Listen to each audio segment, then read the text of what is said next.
Hello, I'm Kerry. Some of you may know me as Red. I'm the proud owner of the Lifestyle Lounge in Manchester. Now, I've had quite a few inquiries today, this morning, asking about how to get involved in a lifestyle. Now, it's a very general question with obviously a lot of context to answer behind that. So I unfortunately don't have the time to message everybody back individually and write a whole lifestyle out. So I've decided to just do a few cheeky pointers for you, top 10 tips. In my opinion, what will help you dip your toes in, let's say. Number one, guys, read the fucking website. The amount of people that turn up and they've not read a website, and it's like, dude, if I wanted to go to a club and it had adults with lingerie walking around and potentially naked and it was over 21, the first thing I would do is think I need to read that website. It's common logic. So yeah, we have people turning up saying they didn't know that you had to bring ID, they didn't know the facilities, they didn't know the alcohol policy. You would have if you would have read the website. It's rule number one, guys. Just get yourself informed. Number two, learn the rules and etiquette. Yes, going back to one of my videos last week, which says, just because we're a swingers bar doesn't mean you're going to get laid. A lot of people assume that if they go to a swingers bar, sex club, that they are going to get laid, and it doesn't happen. It's one thing that really pisses us off, especially owners and staff. So we ask that you learn the etiquette, and that's really simple. Etiquette is usually on the website. Again, going back to point number one, you can always call the club, who will go through everything with you. And again, if you actually go to a newbie night, everything is explained to you, but you do need to learn the etiquette. Etiquette is really important in our industry. People who don't display adequate levels of etiquette, we ask to leave. We're a very respectful, driven environment, regardless of what you may think. So yeah, read the rules and etiquette, learn them, live by them, because if you are in a club like mine, you're rude, you start trying to touch people, you expect things, you're out on your ear, pal. And I'd say pretty much the other clubs are the same. We have no bullshit policies. Number three, try a newbie night. Yes, we have newbie nights at ours. We have newbie nights. Well, I don't. There's newbie nights at all other clubs. And they're a great way to just go in, meet the staff, get toured. They usually put an extra member of staff on or two to talk to you, to answer your questions. Obviously, we can't do this in long messages, but we can do it face to face. You'll be warm. You'll be welcomed with a warm welcome, should I say. You'll be shown round. You'll be introduced to the staff. The thing about newbie nights is everybody usually knows each other who is already in the club, and they welcome newbies too. We have a lot of members who show newbies round and welcome them as well. Newbie nights, it's one of them days for me today, are a great way to obviously get started and just get entrenched in the lifestyle, meet people. Number four, themed days or events. Now, themed days are very common in swingers bars. So for example, in my club, we have Bi and Alternative Monday, which attracts a lot of people from the bi communities. We have Gay Day Wednesday, obviously similarly attracts people from the gay community. And we have tea girl events. We have newbie nights, as mentioned before, couples and single ladies, couples and single males. There's loads of stuff that we do. And I say go to themed events because it's more what you are looking for. Don't just turn up on a random day. I had to turn 4 couples away yesterday because they'd not been on the website. And even though we promoted Gay Day Wednesday for nearly 4 months now, they got turned away. But if they would have come on Tuesday, they would have got in for 10 Tuesday, had a great time, and it would have been specific for them. So yeah, go to the themed days, especially if you are gay, bi, trans, because they cater for them. There's a lot of clubs that do this very well. There's myself, obviously, Club Play, Partners, Sauna, loads of clubs out there that will specify these days, and they run them very, very well. So obviously the lifestyle is open to anybody, who isn't vanilla. So, I do say to the gay lads, I do say to the bi lads, get in a club because they're very, very open and you will meet like-minded individuals. And like I say, the days are streamlined for your preferences. So you won't be walking in if it's not for you, and it might not be your cup of tea. 5, this brings me to hosted events. Hosted events are amazing. And yes, I am going to plug 2 of my best friends here because I do think they're the best hosts in the lifestyle. 2 of them. Denise and Josh, the Travelling Weekender. Now, what they do, their business model is pretty fucking smart. They have built up their own personal network of swingers and kinksters. This is on WhatsApp groups and Telegram groups, and they actually go out when people want to know about the lifestyle. They will coach them, they will talk to them, they will add you to the group. They do an event, what's called the Travelling Weekender. So they do events at clubs all around the country, but they take all their people with them, and this network is getting bigger and bigger. I think there's maybe about 300 people up to now. I've been on a couple of these events and they are amazing. The reason I say newbies go to them is because these hosts are very trained and highly skilled in nurturing. What does that mean? Okay, so if you were to message Denise from the Travelling Weekender and say, I'm interested in a newbie night, she would say, okay, what can I tell you? She would be the coach there. She would be mentoring. She would advise you the best event that would fit in with what you like. For example, you might have been a bit of a 90s kid like me, like the raves. All right, I wasn't born in the 90s, but I bloody raved in them. And, so they do Ministry of Sound nights or Clubland Classic nights. It could be you want something a little bit more chilled. So you might go to a decent themed night. There's so many things going on that you can match your likability, your preference to one of these events. I really recommend going to a hosted event. They're all around the country.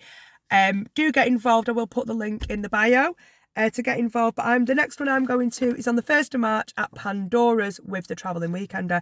The reason I like hosted events for newbies is when you go to these events, the host personally know everybody there, and it's not just first name terms. They know these people. They've built an affinity with these people over the past God knows how many years. So let's say, for example, I'm a newbie, I go on with these hosted nights, I get introduced personally to everybody. There's icebreaker games, there's little gift bags, you feel like you're part of something even if you're single. I've been out as a single lady many times, and in fact I will be going to this event as a single lady on the 1st of March. So hosted events, really give it a try. Like I say, details in bio. Number 6, use verified apps. I can't say how important this is. There's a long-standing app out there which hasn't got the greatest reputation, and people have met people on there. They've been attacked. They've been bombarded by silhouettes, dick pics, all the stuff that we don't like. So, if you're going to go on an app, I massively recommend Pineapple, Swing Hub, and there is another one coming up called Swing Social. All 3 of these apps use robust verification. So that means when you're chatting to someone, don't forget you don't know these people. So when you're talking to these people have been verified by the owners of the apps manually. And you have to show your passport, your driving licence. That gives an extra layer of safety. Online, make sure you're safe. And this brings me to number 7. Meet in a safe space. That means online and offline. Online, be careful, as anything.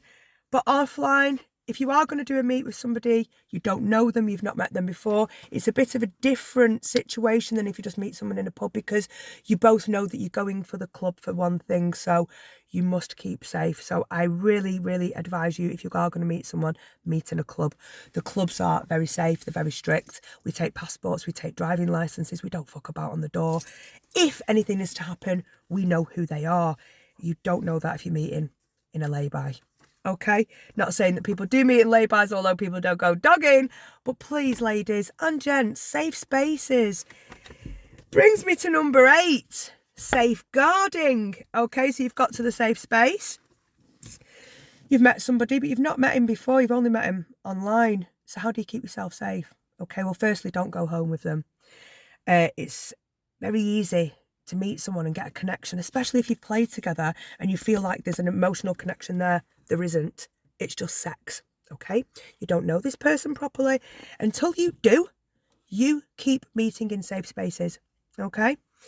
Safeguarding, again, comes under the remit of safe sex. It's pretty bloody obvious. Our lifestyle gets a lot of shit, like some of the comments on Lad Bible, for example, STI Central, P. Diddy, oh, fuck off. We're actually the cleanest because everybody gets regular certified. Everybody wears condoms. Condoms are put in the room in the clubs. It's very rare. People don't align by this. And if you actually look into your facts, the swingers lifestyle has less rates of STIs than the vanilla. Yes, because vanilla people, I'm not saying there's anything wrong with them because I go out in the vanilla life myself, but it's not uncommon for people to just have one night stands shagging the toilets in clubs. I know, because I've worked in plenty of them. Didn't have condoms on the side like my club though. hence the lower rate of STIs. Safeguarding, it's down to you guys. If clubs don't supply condoms, the majority do, to my knowledge. If they don't supply condoms, that's not their responsibility. Your safe sex is your responsibility. So I always say just take a few condoms anyway. It's not worth the risk, guys. People might say, you know, I've not got this, I've not got that. How the hell do you know? Okay? Safeguarding, it's just important. Important as being safe in a club. Number 9, I'm going to go back to this host because, again, connect with the hosts. People like Denise and Josh, Peaches from Club Play, Aideen, all these hosts, that's Doll's House, Doll's House Parties, who works at Club Play, should I say. These 4 hosts are, in my opinion, 4 of the best in the country. You go to them, they will talk to you, they will ask any questions you have, they will welcome you to their events. Their personal events are designed for you. I can't say how important it is to connect with people. Hosts especially, it's their bag, it's their game. They love doing this. They spend their lives welcoming people into the lifestyle because of the passion. So yeah, connect with hosts. If you have any hosts that you're thinking of connecting with, obviously drop me a message and I can signpost you to some excellent hosts, especially in the north. Finally, just fucking do it. We was all newbies once. I'm going to tell you a quick story. I went to Adam and Eve's when I was 21. My partner was 28. I was in a play situation with a lady upstairs and I overheard, oh, these fucking young uns shouldn't be in here. I never went in Adam and Eve's again until we went to construct it in 2022. So there'd been a 20-year gap since my first experience there, which was my last experience at the time, and to when we reopened the club. And I remember walking around that club and I remember saying, I hated it in here. I'm not sure I want to do this. But now I love it because you know what I've done? I've made that experience my mission to make sure that nobody ever comes in my club and feels the way that I felt 20 years ago. You come in my club, you get a warm welcome, you get a reception, you get walked around, you get introduced to everybody, you get welcome to the staff, and you get told the rules and etiquette.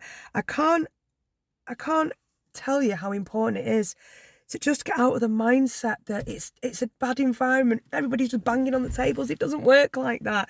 It's very social. Of course there is the element of sex. That's what people are there for. But it's much more to that. Sex is all consensual. And like I say, I was a newbie once. The hosts were newbies once. Everybody you will engage with were all newbies once. But you know what they did? They just fucking went and did it. What's the worst thing that can happen? You go, don't like it. You don't have to go back. At least you know. You're not spending the next 20 years wondering what if. I wish I would have done this 20 years ago because I would have 20 years of bloody brilliant memories in this lifestyle. I'm making up for it now though, guys. But yeah, just to reiterate, 1 to 10. Don't think I remember this, but read the fucking website. Rules and etiquette. Go to a newbie night. Go to a themed day. Go to a hosted event. Make sure you're safe. Keep safe spaces. All that kind of jazz. I can't remember the rest. Right, okay.